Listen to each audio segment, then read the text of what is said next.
Hello friends, welcome है आपका मेरे चैनल पर। आई होप आप सभी बहुत अच्छे होंगे।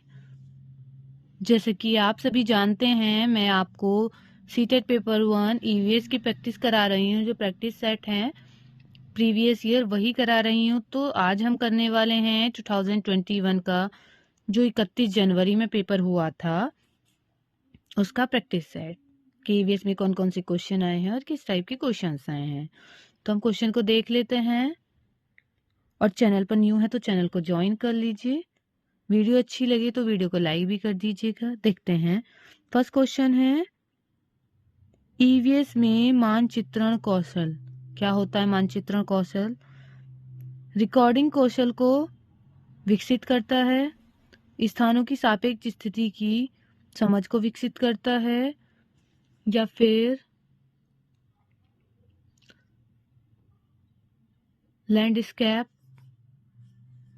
लैंडस्केप खींचने के कौशल को विकसित करता है, या फिर पूर्वानुमान और गणना के कौशल को विकसित करता है।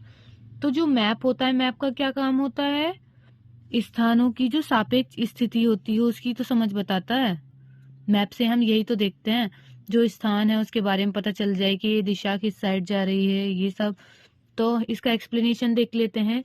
ईवीएस में मानचित्रण कौशल स्थानों की सापेक्ष स्थिति की समझ को विकसित करता है। मानचित्र दृश्य सहायक सामग्री के अंतर्गत आता है। दृश्य सहायक सामग्री का तात्पर्य उन साधनों से है जिनमें केवल देखने की वाली इंद्रियों आंखों का प्रयोग होता है। इससे अधिगम सुगम, सरल और रुचिकर हो जाता है तथा सीखा हुआ ज्ञान स्थायी हो जाता है। आई होप ये क्वेश्चन समझ में आ गया होगा कि मैपिंग का क्या काम होता है। नेक्स्ट क्वेश्चन देखते हैं। नेक्स्ट है, कक्षा 5 के समयन आमतौर पर अपना दिया हुआ कक्षा का कार्य नहीं करते हैं। मुद्दे को हल करने का सबसे अच्छा उपाय हो सकता है। क्या सबसे अच्छा उपाय होगा वो देखते हैं। माता पिता से बात करें और उन्हें सलाह दें। उसे वैकल्पिक और आसान गृह कार्य दें। नहीं, ऐसा नहीं करना है। उसकी कठिनाइयों का पता लगाने और उसके अनुसार कक्षा कार्य को समायोजित करने के लिए उससे बात करें। यही सबसे बेस्ट लग रहा है मुझे। और देखते हैं, किसी दूसरे बच्चे को उसकी कक्षा के कार्य को पूरा करने में मदद करें। नहीं नहीं नहीं, ऐसा नहीं करना है बिल्कुल भी। जो उसका कार्य है, उसकी कठिनाई जो है उसके बारे में बच्चे से बात करेंगे, समझेंगे बच्चे को क्या कठिनाई आ रही है, और उसके कार्य में उसके लिए थोड़ा सा हम ये करते हैं कि उसके अकॉर्डिंग काम को कराना स्टार्ट कर देते हैं, बच्चा जिस तरह से कर पाए। कक्षा 5 के एग्जाम ये एक्सप्लेनेशन है, पढ़ लेते हैं। कक्षा 5 के समयन आमतौर पर अपना दिया हुआ कक्षा का कार्य नहीं करता है। इस मुद्दे को हल करने का सबसे अच्छा उपाय उसकी कठिनाई का पता लगाने और उसके अनुसार कक्षा कार्य को समायोजित करने के लिए उससे बात करना चाहिए।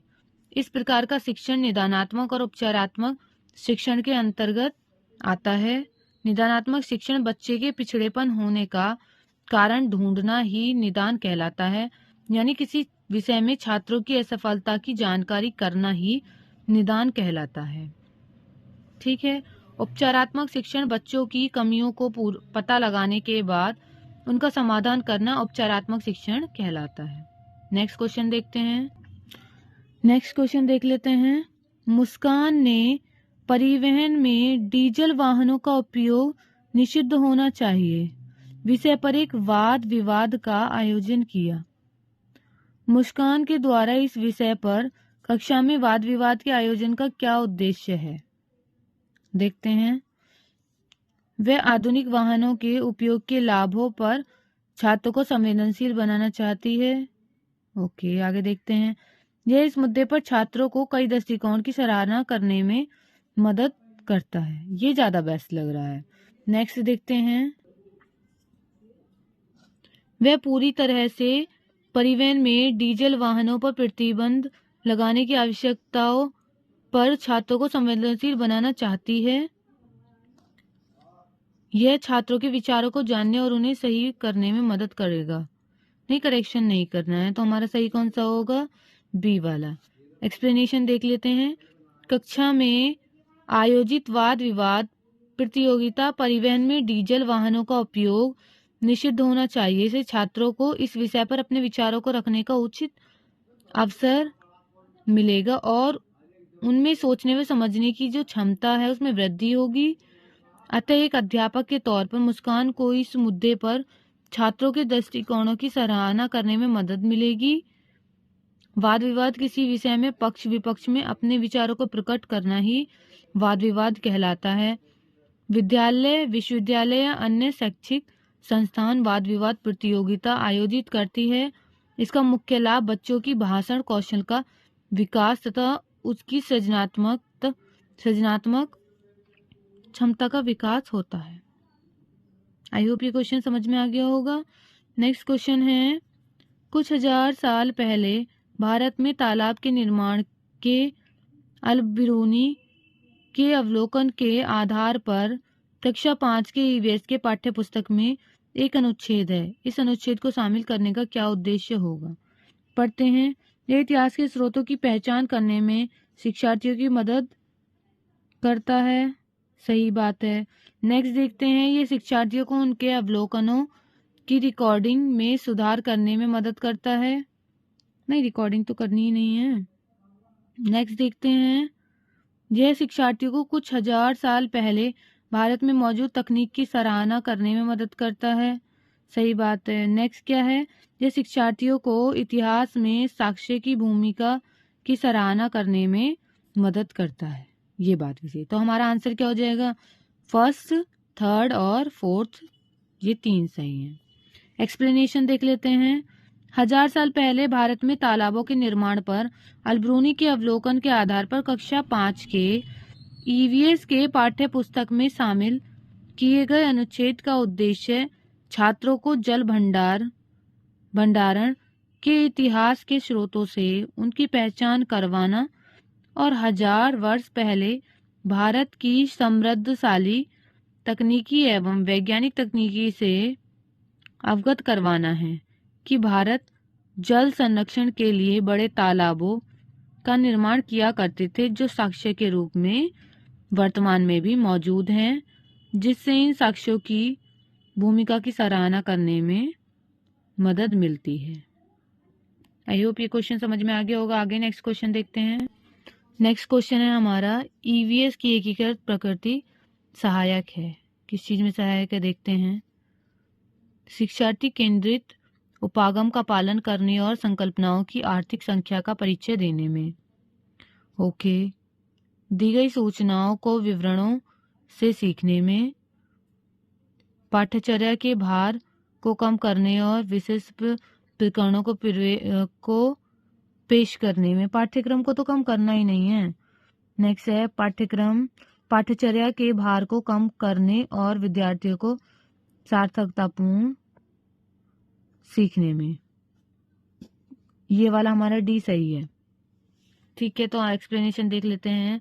ईवीएस की एकीकृत प्रकृति पाठ्यचर्या के भार को कम करने में और शिक्षार्थी को सार्थकतापूर्वक सीखने में सहायक है। बोझ रहित अधिगम, ईश्वर भाई पटेल समीक्षा समिति 1977, एनसीईआरटी कार्य समूह 1984 और शिक्षा के लिए समीक्षा समितियों पर राष्ट्रीय नीति 1990 ने सीखने के कार्य को आसान करने के लिए छात्रों पर शैक्षणिक बोझ को कम करने के लिए एकीकृत प्रकृति पाठ्यचर्या का सुझाव दिया। आई होप यहाँ तक समझ में आ गया होगा। नेक्स्ट क्वेश्चन देखते हैं। निम्नलिखित में से क्या ईवीएस में आकलन का एक व्यापक संकेतक नहीं है? तो क्या नहीं है? समानता के प्रति सरोकार, ये भी है। अवधारणा मानचित्र, ये नहीं है। कॉन्सेप्ट मैपिंग, ठीक है। सहयोग भी है और न्याय के प्रति सरोकार भी है। नेक्स्ट क्वेश्चन देख लेते हैं। नेक्स्ट क्वेश्चन क्या है? पर्यावरण अध्ययन में प्रश्न करने को एक युक्ति के रूप में उपयोग किया जाता है। वो कौन सी युक्ति है? नियमों के पालन को बढ़ावा देने के लिए, कक्ष में जिज्ञासा को बढ़ावा देने के लिए, अनुशासन को बनाए रखने के लिए, ध्यान खींचने नहीं, कक्ष में जिज्ञासा को बढ़ाने के लिए। नेक्स्ट क्वेश्चन देखते हैं। अपनी कक्षा में 50 से अधिक छात्रों के साथ वाणी और एक ऐसी गतिविधि से जोड़ना चाहती है। वाणी उन्हें एक ऐसी गतिविधि से जोड़ना चाहती है जिससे सीखने को बढ़ाने के लिए अधिकतम संख्या में इंद्रियां शामिल हो, निम्नलिखित में से कौन सा क्रियाकलाप उपयोग कार्य के लिए ठीक होगा? फर्स्ट है उचित एवी साधन के लिए स्मार्ट कक्षा कक्ष का उपयोग करना। नेक्स्ट है नजदीक के स्थान के लिए क्षेत्र भ्रमण का आयोजन करना। नेक्स्ट है कौशलों के प्रदर्शन के लिए समुदाय से संदर्भ व्यक्ति को आमंत्रित करना। यह समूह चर्चा को प्रोत्साहित करना। तो क्या है जिसमें इंद्रियां यूज हो वो है क्षेत्र भ्रमण। एक्सप्लेनेशन देख लेते हैं। प्राथमिक स्तर पर 50 से अधिक छात्रों के सीखने को बढ़ावा देने के लिए एक शिक्षक को नजदीक के स्थान के लिए क्षेत्र भ्रमण का आयोजन करना चाहिए, जिससे छात्रों को अधिकतम इंद्रियां जैसे आंख, कान, नाक व त्वचा का प्रयोग करने का अवसर मिले। इस प्रकार की गतिविधि से छात्र प्रत्यक्ष अनुभव के आधार पर ज्ञान अर्जित करेंगे। ये क्वेश्चन समझ में आ गया होगा। नेक्स्ट क्वेश्चन देखते हैं। नेक्स्ट क्वेश्चन है शिक्षार्थियों को ईवीएस में समाचार पत्रों और पत्रिकाओं को पढ़ने के लिए क्यों प्रोत्साहित करते हैं? देख लेते हैं। ये शिक्षार्थियों को स्वतंत्र बनाने में सहायता करते हैं। ये शिक्षार्थियों को प्रतिस्पर्धी बनाते हैं। कॉम्पिटिटिव तो बनाते ही नहीं है, गलत कर देना कॉम्पिटिटिव वाला ही। ये मनोरंजक संसाधन उपलब्ध हैं। ये शिक्षार्थी को उनके अपने संसार से जुड़ने में सहायता करते हैं। यही हमारा बिल्कुल ठीक आंसर है, उनके अपने संसार से जुड़ने में सहायता करते हैं। नेक्स्ट देखते हैं। नेक्स्ट क्वेश्चन है हमारा नीचे दिए गए कौन से एक राज्य से तोरंग का अर्थ है जंगल? वो होता है झारखंड। ठीक है। झारखंड के जंगलों में निवास करने वाली उराव जनजाति आम बोलचाल के लिए कुड़ुक या कुरुक भाषा का प्रयोग करती है। इस भाषा में जंगल के लिए तोरंग शब्द का प्रयोग किया जाता है। नेक्स्ट क्वेश्चन देखते हैं। नेक्स्ट है दिशा निर्देश से, मतलब कि आपको मैपिंग करनी है। ये क्वेश्चन आप खुद सॉल्व करेंगे। देखिए मैंने आपको फुल स्क्रीन करके दिखा दिया है, आप इस क्वेश्चन को खुद सॉल्व करें और देखें आंसर क्या ठीक है। अब हम नेक्स्ट क्वेश्चन देख लेते हैं। आज हम मिर्ची के बिना भोजन की कल्पना भी नहीं कर सकते हैं। इसे व्यापारी हमारे देश में लाए थे। कहाँ से लाए थे? मिर्ची कहाँ से आई है? मिर्ची आई है हमारी दक्षिण अमेरिका से। मिर्ची आई है दक्षिणी अमेरिका से। आज हम मिर्ची के बिना भोजन की कल्पना भी नहीं कर सकते हैं। इसे हमारे देश में दक्षिण अमेरिका से पुर्तगाली व्यापारी द्वारा लाया गया था। ठीक है। नेक्स्ट क्वेश्चन देखते हैं। देखिए ये मैंने आपको इस टाइप का क्वेश्चन लास्ट में भी करवाया था, लास्ट वीडियो में जो लास्ट प्रैक्टिस सेट था। तो आपको ये क्वेश्चन खुद करना है। मैं आपको देखो दिखा देती हूँ क्वेश्चन। पूरा क्वेश्चन ये आप खुद करेंगे, अपने आप इसका आंसर लेके आएंगे कि आंसर क्या है। बहुत इजी क्वेश्चन है, एक बार में आप निकालेंगे तो निकल जाएगा। नेक्स्ट क्वेश्चन देख लेते हैं। नीचे दिया गया कौन सा कथन मधुमक्खी और छत्तों के विषय में सही नहीं है? देखते हैं। छत्ते में बहुत सारी काम करने वाली मक्खियां होती हैं, ये बात बिल्कुल सही है।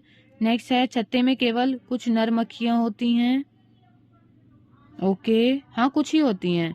प्रत्येक छत्ते में एक रानी मक्खी होती है जो अंडे देती है, हाँ ये भी बात सही है। नेक्स्ट है नर मक्खियां छत्तों के लिए अत्यंत महत्वपूर्ण होती है। नहीं, बिल्कुल भी महत्वपूर्ण नहीं होती हैं। तो एक्सप्लेनेशन देख लेते हैं। हमारा आंसर डी हो जाएगा, डी ही गलत है। एक्सप्लेनेशन है मधुमक्खियां 3 प्रकार की होती हैं, रानी मक्खी, श्रमिक मक्खी एवं नर मक्खी। प्रत्येक छत्ते में केवल एक ही रानी मक्खी होती है जो रॉयल जेली खाती है एवं अंडे देती है। छत्ते में सबसे अधिक श्रमिक मक्खियां पाई जाती हैं जो छत्ते का निर्माण, मधु का निर्माण एवं अन्य कार्य करती हैं, जबकि छत्ते में कुछ ही नर मक्खियां पाई जाती हैं जिनका कार्य केवल रानी मक्खी के साथ मैथुन क्रिया कर अंडों को निषेचित करना है। ठीक है। नेक्स्ट क्वेश्चन देख लेते हैं अब हम। नेक्स्ट क्वेश्चन है हमारा हमारे देश का संविधान निम्नलिखित में से किसके नेतृत्व में बनाया गया था? तो किसके नेतृत्व में? सभी जानते हैं, डॉक्टर भीमराव अंबेडकर के नेतृत्व में। आई होप यहाँ तक आपको क्वेश्चन समझ में आ गए होंगे। तो आज के लिए हम इतना ही रखते हैं। जो भी 15 क्वेश्चंस रह गए हैं वो मैं आपको नेक्स्ट वीडियो में करा दूंगी।